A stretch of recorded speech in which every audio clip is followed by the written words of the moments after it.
Okay, why don't I get started? Thanks, everybody. What a great morning. The next session is on formal publication channels. I think through the day we've really talked about how different institutions affect reporting of null results and just reporting in general. Different institutions play a role in the scientific process. Journals are clearly very important institutions. They're important gatekeepers. They're what provide the kinds of peer review publications that give people jobs, promotion, status, prestige in their field. So understanding how they operate, what they report or choose not to report is really critical to this discussion. I think it'll really contribute to our thinking about understanding the whole scientific ecosystem. There has been growing awareness about biases in reporting in journals. And again, some of the conversation earlier today, including the discussion about PLOS and how some journals are changing their practices, is very related to this. So let me just briefly introduce the panelists. As in the previous sessions, they'll each have about 5 minutes to open up. They may have a slide or not. I'm not sure if this panel doesn't. Okay. So let me just kind of go down the road and introduce our speakers. I actually do, but I didn't put it up there. But okay. I'll do it while he talks. Got it. Okay. Perfect. Do you want to go at the end of the session if you're putting it together? No, this is quick. Got it. Okay. So let me just go down the row and introduce our speakers. Next to me here is Andrew Foster. He's the main editor of the Journal of Development Economics, which is the kind of flagship journal in my own field of development economics. He's also a longtime professor in economics at Brown University. And we were fortunate to work with Andy on pre-results review together with BITS. So I think he'll be discussing that and some other issues. Next down the row is Lars Wielhuber, who is the data editor for the American Economic Association. And the AEA has really made a lot of progress in the last year in formulating and beginning to implement new standards for data verification and posting for all of its journals, which are, again, some of the flagship journals for the whole field of economics. So really exciting stuff, and Lars will speak to that. Lars is also based at Cornell, and he's the executive director of the Labor Institute there. So he's wearing two hats. Next in the row is Samin Vazir, who's a professor of psychology at UC Davis. She's also been very active in the research transparency space for many years. She's senior editor of Collabra, and she's also the founder of the Society for the Improvement of Psychological Science, which has had a lot of influence on the field of psychology in advancing open science practices. And so again, she can speak both from the journal perspective, but also certainly as an early adopter of the open science in the open science movement. Finally, there's Dr. Jonah Bush, who's chief economist at Earth Innovation Institute and distinguished scholar on issues around climate and environmental economics, and visited us here in Berkeley a couple years ago. We still have great memories of your time as a visiting scholar here at SIGA, and he's going to come from a bit of a different perspective as someone working at a research institute as well. So without further ado, let me just let the speakers take the floor, and I guess we'll just start here with Andy and go down the row. All right. So I'm happy to have a chance to talk about sort of where we've been in the last couple of years in terms of our sort of pilot and now sort of practice of registered reports at the Journal of Development Economics. We've now had 85 submissions. We've had sort of about 10 to 12 papers that have made it through sort of a first round, a phase 1 review. We've had one paper that's come back as a second round revision and is very close to publication. I wish people would stop referencing that political science editor who said it was a terrible experience, because maybe I need to publish it and I get lots of citations about what a good experience it's been.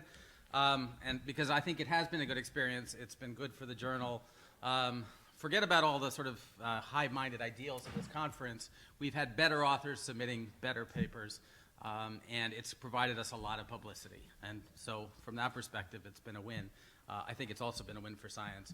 I should also say that one of the reasons I think it's been successful has a lot to do with Alex over here, and BITS willing to provide somebody to help support this process. It's been more work, certainly to get the process started, but also it will be ongoing work, and I think that is a lesson. It's more work. And fortunately, my journal, JDE, Elsevier Journal, has has been very helpful in providing support, even sort of helping to provide an extra editor now. You know, every time you know, they have questions about what I'm trying to do, I say, you need good press, and they say, yes, we do get good press, and so they do what I ask them to. They've been very supportive of us creating this innovation, so that's all been a plus. But let me talk about some of the maybe problems that we've had or things that we've sort of struggled along the way, because I think they are relevant. The first is this question that we always get from authors: at what stage in the analysis can we be? Okay? Now, the ideal would be people would have some idea, they would send us a pre-analysis review before they've ever done a baseline. We would have a chance to weigh in and tell them, you know, maybe the referees would make suggestions and so forth.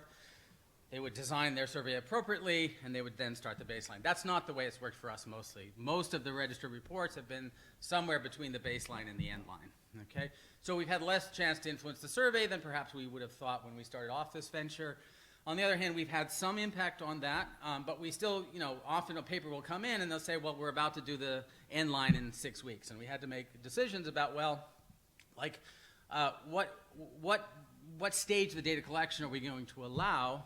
Certainly that would be the case in any prospective study, but potentially also in a retrospective study, one would ask the question, to what extent is one willing to do pre-analysis review when the data already exist, okay? So we kind of, when we started, we were very open about this. As we went along, we realized we were getting plenty of submissions. We've tried to be a little bit more restrictive. But I think it does raise an interesting question about how to think about this problem. And I've thought it a bit largely in terms of a sampling problem, okay? That is to say, one of the issues we're trying to protect against in this sort of, when we look at a pre-analysis review, is the idea you only publish results because the sampling worked out a particular way versus another way, okay? So from that perspective, the more you learn about the sampling during the process of data collection, the less you're able to protect against that particular problem, okay? But of course, that's not the only problem, the sampling issue. The other is the kind of specification checking and pre-hacking and so forth. And so that might give you a different perspective on what stage the data analysis would be. But this is a question that one has to wrestle with. And as I say, we sort of think about it purely from a statistical perspective. That may be right. It may not be, you know, that the sort of, if you've had enough sort of information about your sample that you have a pretty good idea of how the sort of random variation in sampling is going to work out, then it really doesn't sort of meet the criteria of pre-analysis review, at least the way we see it now. And similarly with outside of randomized trials, if the data hasn't been collected yet, and maybe we don't know the sampling variation that's going to happen in the next round of the ACS, to take that particular example, then it would be okay. But if you were following a panel and maybe you knew a lot about the panel from what happened before, then you might be a little bit more careful. Anyway, so that was one issue that we have tried to think about. That's the answer we came to, but I think it raises issues. A second thing to think about, when we sort of started off with this, I said this is not going to be a big deal because, in fact, as an editor, I've always tried to base my assessment of a paper based on the quality of the question, not the answer, right? I mean, I sort of said, I don't think this is going to have any impact at all. Some of my other co-editors said that's really hard and we're not so sure, but that's how I felt. What I have learned is that it's actually much harder for myself and our referees to look at these pre-registration papers than than papers after they come in. And when I try to think about why that might be, one of the big issues is really the variance of the estimates, right? We have null results for two reasons. One is because we have a precise null, and the other is because we really didn't have sufficient power. And and you know, one thing I would say is that we have statistical tools for calculating power, but first, those are based on expectations, not on realizations. And second, the complexity of much of the analysis that we have in our work really can't be captured by traditional power calculations. And so I think it's very difficult to judge where a particular study, who's right on the boundary of power, whether it's going to be successful in providing a precise something in a pre-analysis, whereas post-analysis is fairly obvious. And so I think part of the answer there is we need better ways to think about how we assess power calculations. Just one last point, I'm out of some of the time here, is, you know, sort of another issue we're thinking about is this issue about, that came up this morning, about sort of how do we ensure that the null results and the not null results have the same degree of jurying, okay? One of the decisions we made early on is if we accepted a phase 1 review, and then someone would be welcome to send it to the AER, send the paper to an AER, as long as we had some right to publish that in fact this paper was accepted as a pre-review in the Journal of Development Economics, okay? So we don't know whether we're going to lose on that game. I think in the end we would like the papers to be published in the JD. That would sort of justify the effort that we put into it and the money that the journal pays for it. But it's a win for the field if we accept a paper and it gets published in a top journal.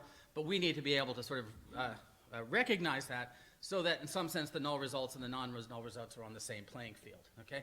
The initial problem we had with that is that, as was sort of stated earlier, when you sort of publish something that's sort of not actually formally published, the journals typically have one simple sentence, like this paper was either withdrawn or for some reason or another.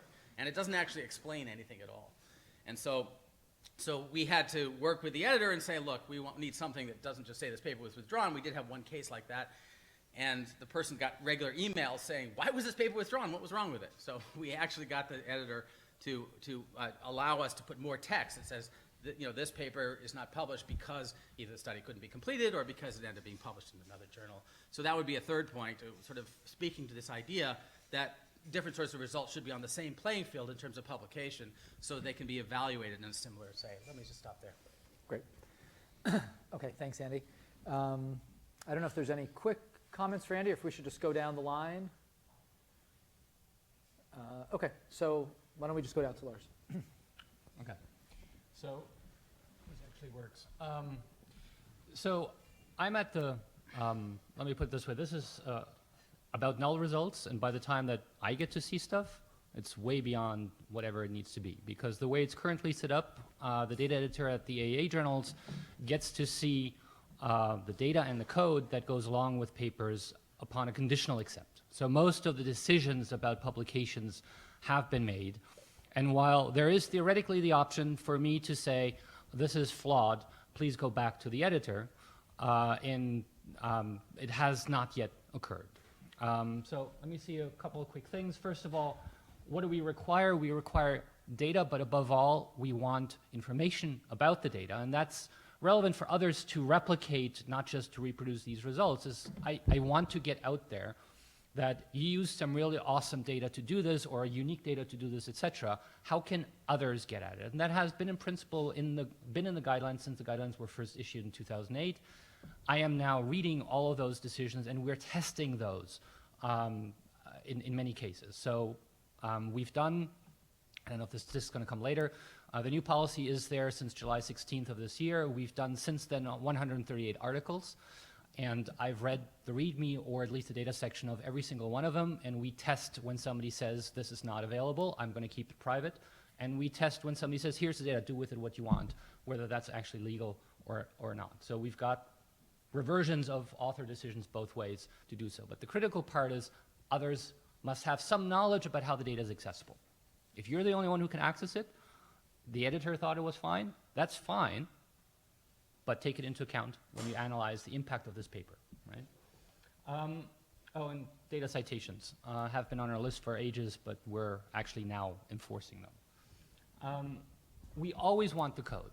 And again, we've had people say, can't give you the code, it's coming, it's in the UK's secure data system. They prevent us from sort of publishing that. And I said, nope, that's not true. And here's why, and please give us the code. So we always have the code. That doesn't mean we can always run the code, etc., but we can read the code. And that's an important part of this. Namely, again, the code is a part of the science that is in the article. It must be comprehensible. It can't be some gobbledygook or minified C code that nobody else but you can read, and maybe even you can't read it. So even when the data is not accessible to us, my team, which is composed of undergraduates, will read the code and try and identify table 1 is created where. And some of the more savvy ones will actually go in and say, this looks like this would create this type of graph, and maybe this is what this other graph is. So they'll try and understand it, and I think that's actually the right level of trying to understand ex post how code is structured, etc. So we will try and identify, do we actually have code for everything? For every table, for every figure, for every inline text, and for the construction of the analysis data, because that's where a lot of the black sheep are. And so we will try and at least tease it out of the author, post it out there so that people can see it. And so we test that. We try to test data access. Somebody says this data has an application procedure. We'll test out the data application procedure. And we'll ask the editor, do you actually want to wait until we've got the data? according to what we can see, it's 3 days, it's 2 weeks, it's a year and a half. Do we want to wait until then? A year and a half, the answer is typically no. 2 weeks, 3 weeks, the answer is yes, please do. Let me skip about where that stuff is. We have a thing that helps us do this, and that is not translatable into other disciplines. Economists don't use open source software. That makes it somewhat difficult in some cases to do automated checks, but it also makes it simple because they really only use two, Stata and MATLAB. And that means that I don't have to train my undergraduates on all sorts of software on how to run these things. So that complicated makefile that runs some Fortran code with some weird library, we've had one of those, not 30. So that makes life easier. And so the fact that we have been able to do 138 articles since July works because that is part of the feature of what we're seeing.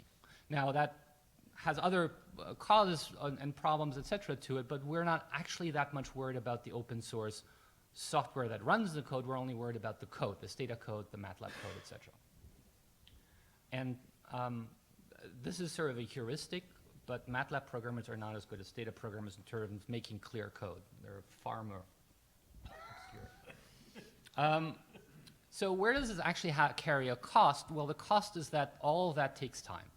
So I didn't put up the graph that says that every single article we've seen has gone through at least 2 cycles. So nothing is in the first pass, but that's kind of normal. We published the policy with its more stringent criteria only in July. All of these articles were already deep into the review cycle, so they couldn't adjust to what the requirements were. We hopefully down the line that will change. So on average, we're going through 2 cycles. We've been all the way up to 3 or 4. Some of these cycles have been very long as we've tried to sort of work with the author to get the data into some form that actually works for us and then possibly works for others. And so the average delay is around 3 weeks. It's in a conditional accept cycle. Is that unacceptably long? Is that the cost that doing this way is simply what it's going to be? My goal when I started this was we can have this done in 2 weeks. And I still believe that that's doable. A lot of these delays come from the fact that I didn't have enough staff when we started doing this. And so some of these are solvable problems. And down the road, I actually expect that this won't add much to it. Currently, the data doesn't support that. One of the things where this actually helps with all sorts of transparency, and that goes regardless of the results, is that we are also now, we're not the first, we're behind the curve on this, depositing all the materials in a trusted, curated archive, in our case, Open ICPSR. We will accept stuff that's elsewhere. It just has to be in an archive that is both permanent and allows for versioning. And why that versioning is actually critical is because now we actually have a path to do, even if we're not going to retract papers or review these things, etc., we now actually have a path to do post-publication discussion of the things in those. And so in particular, we can have published versions, one of which is going to be the one that's associated with the locked-in PDF article that we're going to publish. But the authors retain the right, because they're the ones depositing, not us, retain the right to release future versions. And as we go along, we're going to have maybe an iteration because a few of them have published even before we published the article and had to revise it afterwards. They don't have to. Normally, version 1 is the one that goes with the article, but could be version 2. Okay? And then somebody comes along and says, there's a bug in the software, or there's a bug in your code, or here's better data. And tied to this particular archive, there can be a future version of that code that is associated with the article. It no longer produces the results of the article, but it still produces results that are related to the article in a traceable thread through this. And that's, to some extent, the part that I'm most excited about, because that opens up possibilities that we did not even have previously, while still being in a traditional publishing system. Okay, that is something that other archives have had for many years. So journals that have, for instance, used Dataverse could, in theory, do this as well. They have not. And so there may be a question here of pickup. There may be here a question of understanding of authors of how to actually leverage this mechanism. There clearly is a need for authors to better understand what it actually means to put stuff into an archive. That is one of the experiences we've had, is that PhD economists don't know how to read instructions. And so there's a lot that needs to be done, part of which is in the infrastructure that's in place. Does it need to be easier to do some of these things, etc.? Some of it has to do with education. But this is sort of the path to getting then to a discussion, post-publication discussion that can go into all sorts of things, such as, is the next version going to be pre-registered? Is the next version going to yield a null result when the first one wasn't, etc., etc.? And I'll stop there. Great. Thanks, Lars. Let's turn to Simi. Great. So a little bit about my background. I was editor-in-chief of a mainstream social psych journal for 4 years, and unlike these people, I was not able to achieve any reform policies. Just to give you a taste of what it was like, so I started in 2015. I asked that we require authors to just include a statement about whether the data are available, and if not, why not? And the publication committee said, no, that's going to drive down our impact factor, drive down submissions. I said, okay, how about after acceptance, we ask the authors to add a statement about whether the data are available, and if not, why not? It won't be reviewed. We won't judge them. They can say, I just don't want to, or it's Wednesday, or whatever. Nope, that didn't fly either, so I gave up. So instead of using my 5 minutes to talk about all the great things that we're doing, and I'm going to use this as my soapbox and maybe anticipate some of the next panel. So my conclusion from my time as editor-in-chief of a kind of subscription journal, traditional journal, and also being involved in preprints and things like that, is that I'm just really shocked at the lack of accountability and transparency at journals and what editors can get away with. So some examples are conflicts of interest, right? So editors might be conflicted with the authors, or they might pick reviewers who are conflicted. The quality of reviews, so a lot of reviews coming back and holding null results to very different standards, as I'm sorry I missed the morning sessions, but I'm sure that's already been talked about. Reviews incentivizing bad behavior, encouraging authors to file drawer studies that didn't work, etc. Gatekeeping of critical commentaries, of negative results, failed replications, things like that. Editors who pass the buck, who don't overrule a reviewer when a reviewer is wrong or imposing bad incentives. Editors who abuse their power. So I've now seen with my own eyes cases of editors requiring citations to either their own work or their journal's work, refusing to entertain criticism, critical commentaries, modifying reviews without telling reviewers that they're doing that, holding up or completely blocking retractions or corrections and things like that. So I think we need to open up peer review. I don't think we should trust editors and journals anymore when they say that trust us, we have high quality peer review. And I think to do that, we need to separate publication from evaluation. So what journals should be doing is not deciding what gets published and what doesn't, but putting their seal of approval on things and saying, hey, we're going to do like high quality peer review, and you should want our seal of approval. But we should expect journals to show us that their peer review is high quality. The reason that we care about the seal of approval of a specific journal should be because we know that they have high standards and they put things through a tough test.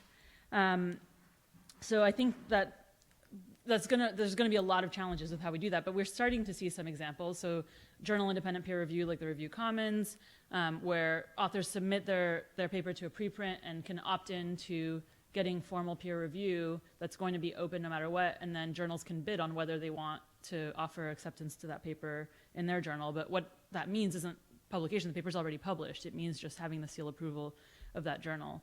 We're seeing more overlay journals, a big proliferation of preprints in a lot of fields, and I think that's going to drive more separation between publication and evaluation, and things like overlay journals, things like Plot It, where you can just give a thumbs up to a paper and it's linked to your identity, your ORCID ID.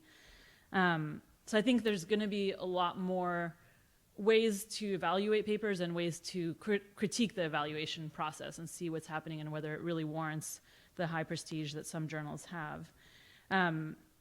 I think another thing we should be doing is auditing journals. So if they're claiming that what they're doing through their evaluation process is separating out highly trustworthy results, highly reproducible and replicable results from less, maybe that's not their goal, but let's say a journal says that that's their goal, and they're advertising that if it has our seal of approval, you can have high confidence that this is likely to be true, then let's audit it. Let's select a sample and see, is it reproducible, is it replicable, and see if they're living up to their claim about what their peer review process does. I applied for editor-in-chief of another journal, and one of the things I proposed was, this is a very, very prestigious journal in psychology, and it's been under fire a lot because of replicability concerns. And I proposed, look, it's okay if we publish some non-replicable findings. I don't think every journal should always prioritize just replicability, but I think we need truth in advertising. So if we're publishing some things just because they're exciting and cutting edge, then let's have a section called Big If True and publish things in that section. and then have another section that's like boring but solid and publish things in that section. Now, obviously it's a continuum, but I think there should be some journals or whatever journals become, the evaluation process, the peer review process should make some claim about what they're saying when they give their seal of approval. Are they saying, we think this is exciting, but we're not very sure about it? Or we think this is really solid, it's an incremental advance, and we would put a lot of a reputation at stake on this being a true finding. So I think separating out evaluation from publication and making it clear what the seal of approval means, and also making it transparent how it was earned, so that we can hold journals and the peer review process more accountable. Those are the lessons I took from my time at a traditional journal. I still do some editing for subscription journals and traditional journals, but I'm shifting more and more of my time towards open access journals, but also just open peer review, completely separate from any formal journal or peer review process. Thanks. Any quick questions, quick reactions before going on to Jonah? Okay, well, we'll save questions for the end. So, Jonah, why don't you take it away? Thanks. Yeah. Good afternoon. So, hope everyone's had your coffee. I should say I have also been, for the last 7 years, on the editorial board of Conservation Letters. So, I know a bit about the journal side, but I'm speaking today as a researcher. And as a researcher who has just had published my first paper that uses a pre-analysis plan on an observational study. But I think the talk fits nicely in this panel because I'm going to be arguing that getting more pre-analysis plans is not a problem that can be solved by researchers from the bottom up. It really takes journals imposing it from the top down, and I'll argue why that's the case. But the crux of why that's the case is because I'm saying it's not always in the interest of the individual researcher to do a pre-analysis plan. It's not a dominant strategy, it's an insurance policy. So if you have a null result, I think I'll argue that you're better off with a pre-analysis plan. You'll publish better. But if you have a significant result, you will publish better without a pre-analysis plan, or you really have that possibility. So I'll illustrate this using one of these 2x2 boxes. If you were in, you took a graduate game theory class or something, you'll remember this. On the top, we have whether your research is using a pre-analysis plan or is not using a pre-analysis plan. This is your decision. It's something that's entirely within your control as a researcher. On the left, you see the two rows, which is whether your result is a null result or whether, what I'm putting in quotes, a significant result. And in principle, this is largely beyond your control as a researcher, although I think we know the tricks of the trade. You can hunt for significant results or selectively report significant results if you want to. And that's not even necessarily a malicious or an unethical thing to do by any sense.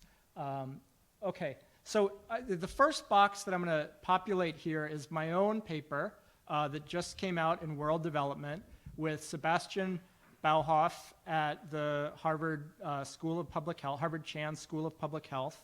And our paper is called Does Deforestation Increase Malaria Prevalence? Evidence from Satellite Data and Health Surveys. So as the name implies, we were trying to figure out whether more deforestation causes malaria rates to go up in children. And we combined hundreds of thousands of survey results from children under age 5 in 17 countries across Africa. We combined that with very high resolution satellite data on deforestation for over 14 years. And we used a pre-analysis plan, which we were excited about doing. And while it was common, I think, for experiments, we thought we were one of the first, or among the first wave for observational studies. And we wrote down all our econometrics. We tried to publish it online. I should say first, when we sent it to RIDE, the 3IE registry, they wouldn't take it because it wasn't experimental. So we used their template and published it on our own institutional website. And about 6 months later, they wrote back and say, okay, we're also accepting observational studies now. You want to send it to us again, which we did, and then it went up online. And then after we did everything we said we were going to do in the pre-analysis plan, we got a null result. And then, as researchers do, we tried to publish our result. And we sent it to 6 journals that rejected it. The 7th one, World Development, took it. This, in my experience, is more, obviously rejections happen, but this was more than we're used to. I don't know that it's because of the null result, but it might have been. The null result, I don't think, helped. So anyway, this is where we are. It's sort of a satisfactory outcome. It's a common outcome for researchers. But let's try to think what would have happened in a counterfactual world where we had not used a pre-analysis plan or we'd tried to publish with a significant result. And of course, the counterfactuals that I'm going to show you are not robust, scientific in any sense at all. They're sort of my informed speculation based on anecdotes. So I was at a conference presenting this work, and someone came up to me in a coffee break, and he said, this is really interesting. I looked at this question one time. I got data together on deforestation and malaria because this theory's out there. I tried to test it. I also got a null result. I said, that's great. It corroborates. What did you do with it? He said, straight to the file drawer. I didn't even try to send it to journals because I didn't think they would publish it. So he's, at least based on his expectation of publication bias, we have file drawer under this category. Now, lower left, what would have happened if we'd had a significant result and no pre-analysis plan? 2 papers came out on very similar topics during the same time we were going through peer review. And I'll read to you a little bit from both of them. One of them, McDonald and Mordecai, came out in PNAS, also looking at deforestation and malaria in Brazil. It's about the 8th paper to look at it at the municipality level in that country and find a relationship. And what they say is, deforestation has a strong positive effect on malaria. However, the strong effect is only detectable after controlling for a feedback of malaria burden on forest loss, whereby increased malaria burden significantly reduces forest clearing going on, which attenuates as land use intensifies. So it's a very sophisticated story to describe the data that they analyzed, but it's not one you could have come up with if you were writing down your hypotheses ex ante in a pre-analysis plan. The second paper in Lancet Planetary Health used almost the exact same data we did, except instead of reporting on malaria outcomes, they report on outcomes for anemia, diarrhea, and one other, stunting. And they found forest cover is associated with reduced prevalence of all 3 childhood maladies among children in the lowest 2 wealth quintiles. So, I guess I don't know. Did they specify in advance?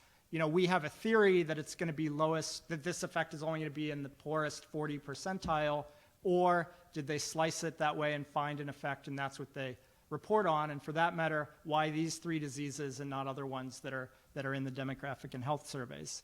Again, I don't want to accuse them of anything because I don't know, but if they can't exonerate themselves because they don't have a pre-analysis plan that showed that they only looked at the narrow things they're reporting.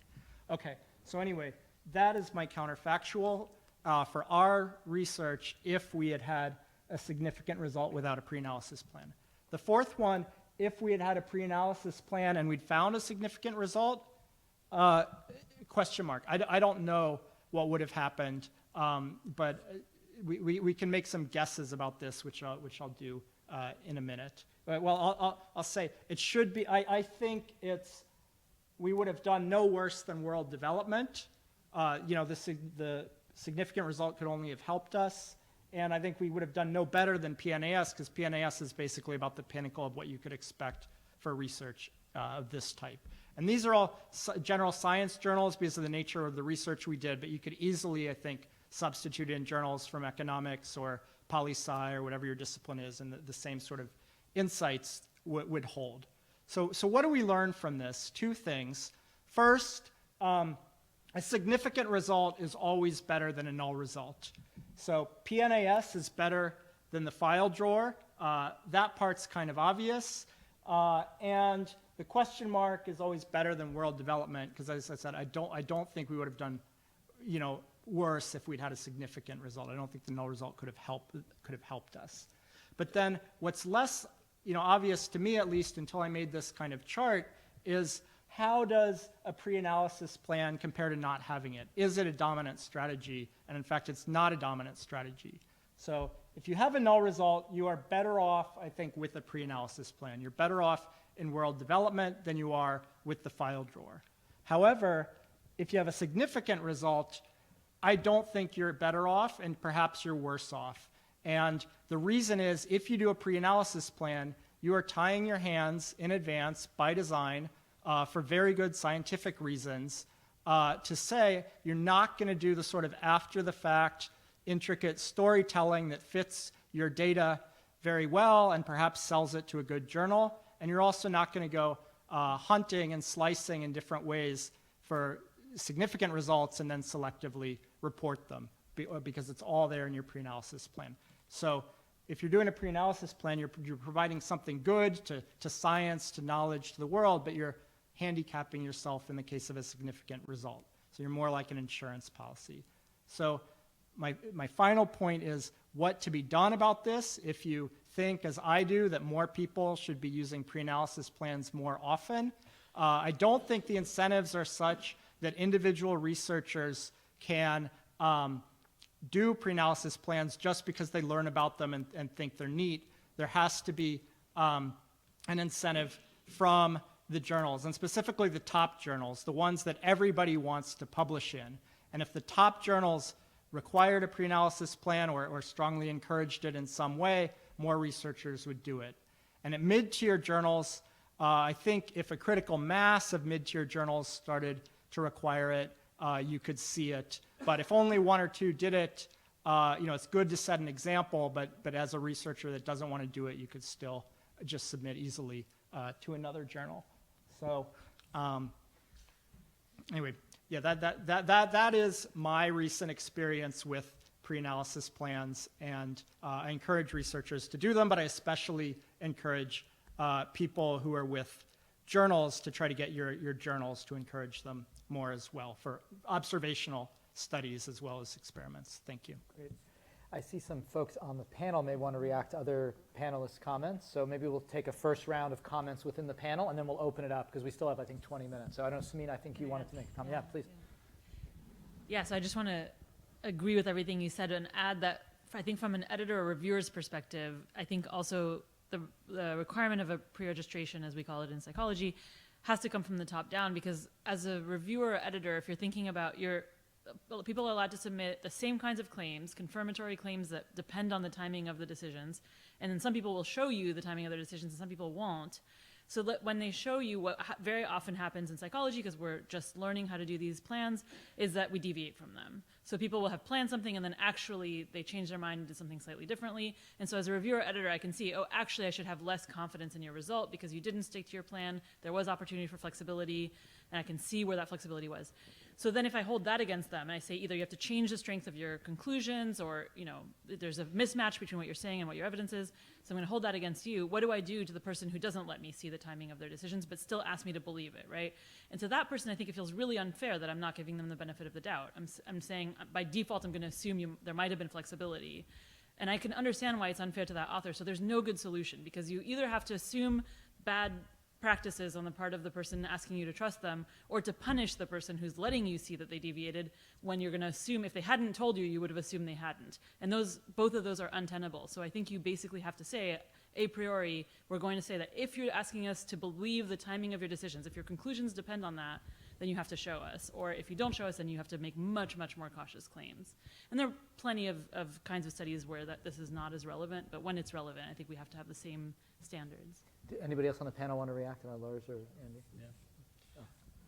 So I'm sort of thinking both on your 2x2 matrix and some of the other things that we've heard. Why is there a market opportunity for a journal to say, we're going to do a special issue on this particular topic, and there's going to be 15 studies because we know they're all in the file drawer. Snap, we got it. We just need to review on quality, and we've got a special issue, and maybe that becomes the highest cited one because now we've just overturned what everybody thought was result. So I'm kind of wondering why that isn't happening. Call for papers on null results on malaria and deforestation and have a complete special issue. You don't have any trouble getting submissions. You might have trouble getting out the studies that are, you're still going to have to review them as you would, but you know all the results. Now you're going to review on methods, which is essentially what pre-registers and all those things are designed to do. I mean, if I were running a journal, I'd sort of come away from this, maybe that's what I should do for the next special issue, and just have 15 papers on null results all come at from a different perspective. Now that doesn't have the same scientific value as these emerging naturally over time, but that balance that we seek in terms of how papers are selected is spread out through the discipline anyway. So maybe we shouldn't expect that. I don't know, it's just an idea. Do you want to add one more thing, Andy? Then we'll open it up. I see a hand Yeah, over I here mean, as well. you know, I think the idea that the pre-analysis plan, you know, and this sort of came up, but the idea that the pre-analysis plan ties your hands, I don't buy. I mean, when we do the pre-analysis, the registered reports, one of the things that's clear is if in the process of you doing your study you find other things, you should spell them out. You just need to say this is what was there and this is what I've added, and now, you know, there is a reason to worry about the other studies. I don't find that such a fundamental moral dilemma as you do.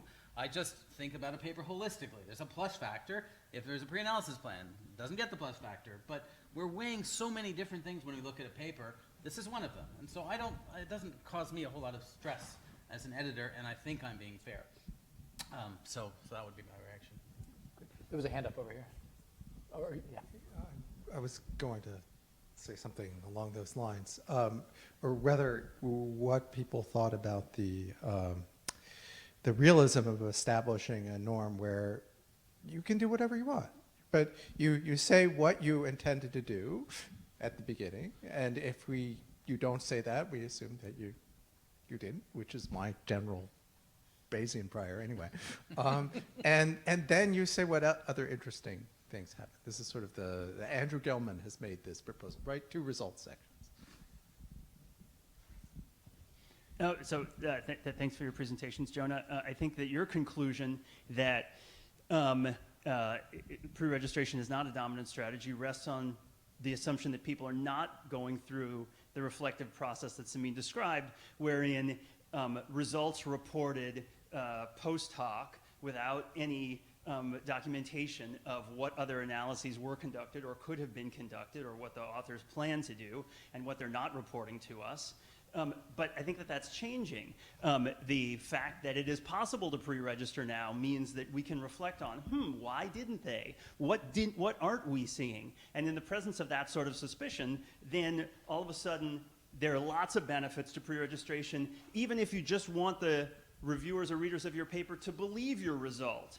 And it's certainly the case if you're hypothesizing something that's surprising, or you want them to believe that you predicted your 3-way interaction. Well, pre-register it, then you'll get credit for it. I'll take my prerogative as chair just to weigh in on the same thing, which I think Jonah's you're coming at it from an interesting perspective for observational work. Yeah. Which is like where these sorts of pre-analysis plans and pre-registration, where it's really rare. So there wouldn't necessarily be the negative signal that we're all coming back to. Like in the world of experimental research where pre-analysis plans and pre-registration is becoming more common, then we're thinking through the negative signal of not pre-registering and whatnot. But in this literature, you're like the only person that pre-registered and might not even cross reviewers' minds that anybody could have pre-registered. And there you feel like, you know, a bit constrained. So I think it's interesting to think of like where we are in the life cycle of pre-registration norms changing, and you're at a point where it's like really early. So I know, Lars, if you want. So I think this is the right point to sort of put forward what I've mentioned in a couple of cycles. There actually are a very large number of pre-registrations out there. We just don't publish them because 40% of empirical articles in economics use restricted access data. You didn't have access to it before you wrote your plan, mostly. You needed to write something in order to get access to it. That's a proposal. And if, for instance, I look at the ones that I know better, which are the restricted access centers in the US, in Canada, in France, etc., you're writing a pre-registration plan. It's called a data access proposal. But we don't publish it, we don't reveal it, etc. And to get those out into the open requires some top-down. I think that's an agreement to sort of say, hey, that thing is actually valid, and it requires some interaction with the people out there who are collecting these, not as pre-registrations, but rather as something else, as something that allows you to give me access. But every analysis that comes out of the Federal Statistical Research Data Center, and there's some 100 papers coming out of that every year, 5 years ago, wrote a pretty serious proposal, including the econometrics, and possibly including the tables that they wanted to get out of it, and submitted it and had it approved. Those are possibilities that are intriguing, unexploited, but exploitable. Andy, you want Yeah, to I just want to say go to Sean. that, this is exactly the kind of issue that we're talking about in terms of what we accept in terms of a registered report. And the concern would be if somebody has used those data and that's public domain, then you know something about it, and the problem is you don't actually know how much you know. And so yes, making those transparent is a good thing, and I would value that as an editor, but does it meet the same standards? It's difficult to know. Well, they weren't written with that in mind. Yes. Sean? Hi, Sean Grant, Indiana University. Thanks again for another awesome panel. I wanted to ask, particularly wearing your editor's hats on, what you thought of Samin's proposal to separate publication from evaluation. I thought that was a really interesting proposal, and I'd love to get your take. And a follow-up to Samin on that is that still a journal, or is it something that like a society would do? And so is what you're really proposing burn down the journals? I'm happy to take that You wanna go on. And then, Ted, will I get time? Yeah, I mean, Sorry? Oh, and then a response to these comments? Yeah, sure. yeah, I think, that I see things as pretty separate, but sort of for an odd reason. The fundamental thing about, our hard print journal, or those journals that we pretend are hard print even though nobody reads the hard print anymore, is that there's a clear budget constraint, right? And the journal is going to publish 85 articles a year, and I'm going to try to publish the best 85 of the 1,300 that I receive every year, now 1,800 this year, right? And so that creates a kind of discipline that when you have a more open review process, it can't work. I also think that, giving an editor, my professional stake, whatever it's worth, is very much on what happens to the JD over the last 3 years. And I think I'm very invested in making it work. I'm making all the reviewers and so forth. And the more you separate the process from me, it's less clear sort of why I'm working my tail off reading 1,600 papers a year. Any other kind of comments on the journal point? And then we'll let Jonah also respond to all the discussion of his presentation. Yeah, I'll respond to that because among the hats that you cited, there was one that was missing. I'm actually the recreating managing editor of the Journal of Privacy and Confidentiality. A small journal came out of the interface between statistics, computer science, etc. It essentially lived by an existing editor, and Steve Feinberg then passed away, and that almost meant that the journal went away, and so we resuscitated and rethought about the process. We were thinking about overlay journal for that. And one of the concerns that we had was that to convey, how do we convey in the existing system, we weren't going to revolutionize it, the fact that there were reviews to this article. So anybody could read it somewhere else. How could we, so maybe on archive, how could we translate or attach to it a credible sign that we were, it had gone through peer review, it had done these kinds of things. And I'd argue ultimately we caved and just said, well, we can't do the overlay, the software isn't completely there, etc. We're just going to set up an open access journal that you get it from us, it has some emblem on it, we can do it. Fundamentally, it relies on this notion of the credibility of the journal, the credibility of the editors, which we have a board of editors, but it doesn't say which editor was responsible for a particular paper, which is one way to create transparency. And the idea of, and we've heard the idea of fraud among authors and reviewers, etc. How do we tackle that is an important part of the equation of how do we think it's actually credible to give a thumbs up to a particular paper. We know that doesn't work for restaurants, so why should it work for papers? So there's a problem there that we need to solve, and there are possibly better tools to solving it than there are for restaurants, but they're not yet solved. And so I I think it is something to think about in the future. If we all were using well-authenticated ORCIDs or things like that, it might carry more weight. There's a bit of a chicken and egg problem in there. I don't know how to solve it. We caved and went with a traditional journal that is open access and all that kind of stuff, but it doesn't solve that problem. Samin, do you want to add? Sure. So I'll just give a really short answer to Sean's question. And I think it's kind of an issue of semantics, whether it would still be called a journal or not, but it wouldn't be the publishing side of journals. It would be the evaluation, peer review side of journals. And I think there are many problems with the overlay model. Some of them are just technical problems that will get solved very quickly, I think, with the software developing. But there's credibility issues, there's fairness issues. I think fairness is a really, really tough one. And there's several others, but I would just point out those problems are not solved in the traditional system. I don't know how to best solve them in a completely open evaluation system, but they're really problematic in a closed evaluation system. And I would say what would happen with when we separate publication from evaluation is that we would now have a proliferation of metrics, right? So there would be like Philip's seal of approval and Sean and his friends. Like, it doesn't even have to be a society, right? Like, you and your friends could just get together and have an overlay journal and post a table of contents every month. And then it would be up to all of us to decide, like, whose seal of approval do we care about? But we could actually go in and look at the process and so have more of a basis. Right now, we decide whose seal of approval we care about based on impact factor. And I agree that, like, I think the editor's decision is one kind of seal of approval, but it's very, very binary. Like, I would rather, even as an editor, be able to say, not just this was above threshold or below threshold, but like this was amazing, or this was like just barely above threshold. And so it would be a more continuous system of evaluation rather than binary. It would be verifiable instead of a black box. And we would have many, many metrics instead of just everybody using one or a few metrics.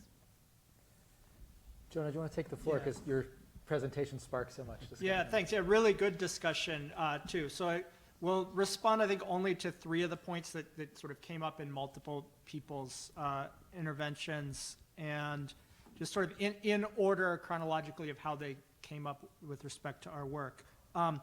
So the life cycle that Ted mentioned, just want to re-emphasize, it's wonderful that this is already like the norm for clinical trials and for experimental work. For observational work, it's still really, really new, and so I think that we were early adopters, perhaps even like pre-optimally timed adopters of this, but the guinea pigs. And that it's somewhat different issues. So for experimental work, it sounds like pre-analysis plans have a lot to do with how you collect the data. In our case, our pre-analysis plan was mostly about which hypotheses we were going to test. We were very explicit about those, and we got them from theory, and then how we were going to specify, and lots of robustness checks that we imposed on ourselves in advance. The second one is about the benefits. Someone started mentioning there are other benefits of pre-analysis plans that I didn't mention here because they've been published in other papers, including like Ted's et al. in Science. But there are 2 that were really relevant for us. I mean, the motivating one was the benefit of people believing our work. Somebody mentioned that, and that's really why we decided to do this in the first place. We thought, if we write about deforestation and malaria, no matter what result we find, someone is going to want to dismiss it because they believe the opposite thing is true. It is a controversial question. So that was sort of our motivation. And the other big benefit we thought was fewer robustness checks. And again, I don't know the counterfactual of how many reviewers would have asked us for if we hadn't done a pre-analysis plan. But they asked us for 4 on top of about the 20 that we'd already put in. So that wasn't bad. And then that leads to the third thing that came up a lot about tying your hands. So I don't want to leave the impression when I say tie your hands that it means you can't do anything that wasn't in the plan. But for these 4 additional robustness checks, we did them because the reviewers asked us, and we agreed they were good things to do. But we noted them separately in the paper as generating hypotheses for future testing. We were very clear that these are basically the findings of those are post-diction, or they're trying to describe our data. They're not testing an ex-ante hypothesis that we had come up with in advance.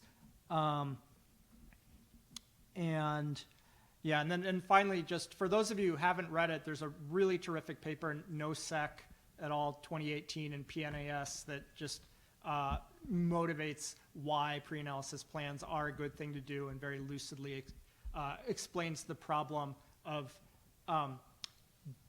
confusing testing ex ante predictions with after the fact, grafting explanations onto data in a very beautiful way. So NOSEC et al. 2018 PNAS. Great. We still have a few minutes left, so we can open up the floor to further questions, comments. There's one way back there. Oh, Ben? Is that, yeah.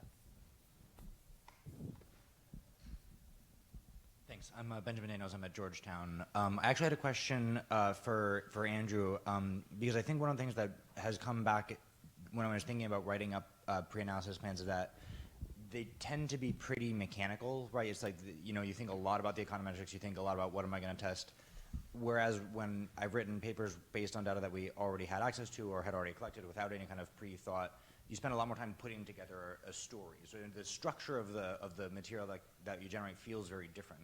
And I was wondering, how that felt for you at, reading these things that don't have the kind of fully fleshed out story that a paper submitted without a pre-registration or pre-analysis plan does. Like, do you feel that more story can be added at that point, or is it just not as gripping, or how does it feel, on the back end when do papers that are then submitted from those keep that kind of dry and technical focus, or do they end up with the same kind of flow that you would see in other types of papers that get submitted without the pre-registration, just as an editor reading those kind of things? That was a good question. I mean, we spend a lot of time battling with authors that we don't want a pre-analysis plan.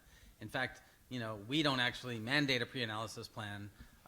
If you want, most of our authors actually have a pre-analysis plan because that's the culture they come from in terms of this registered reports, phase 1 review. But we would, continually say what we want is we want this sort of thing that you would judge as part of a regular paper. That is, we want to see the motivation, the theory, and so forth, so we can really make a judgment about whether this is a question that we're excited about and that you have a niche to answering that fills a hole in the literature, right? The mechanical, and pre-analysis plans generally don't have them, right? You couldn't really evaluate which, without a lot of specialized knowledge, which are important and which ones are not if you went through the AA registry, right?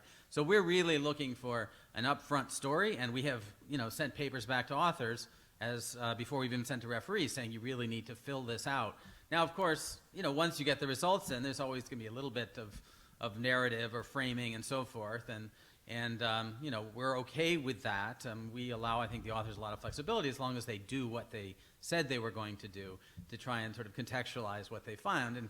And for us, that's all gravy. In some sense, we want papers that people are interested in reading. So as long as they've followed in with their commitments, we'll give them some latitude to actually tell a story that they think is convincing, that will sell the paper. It's in their interest, it's in our interest, as long as they're honest about it. David, maybe last word. I think we are closing in on time.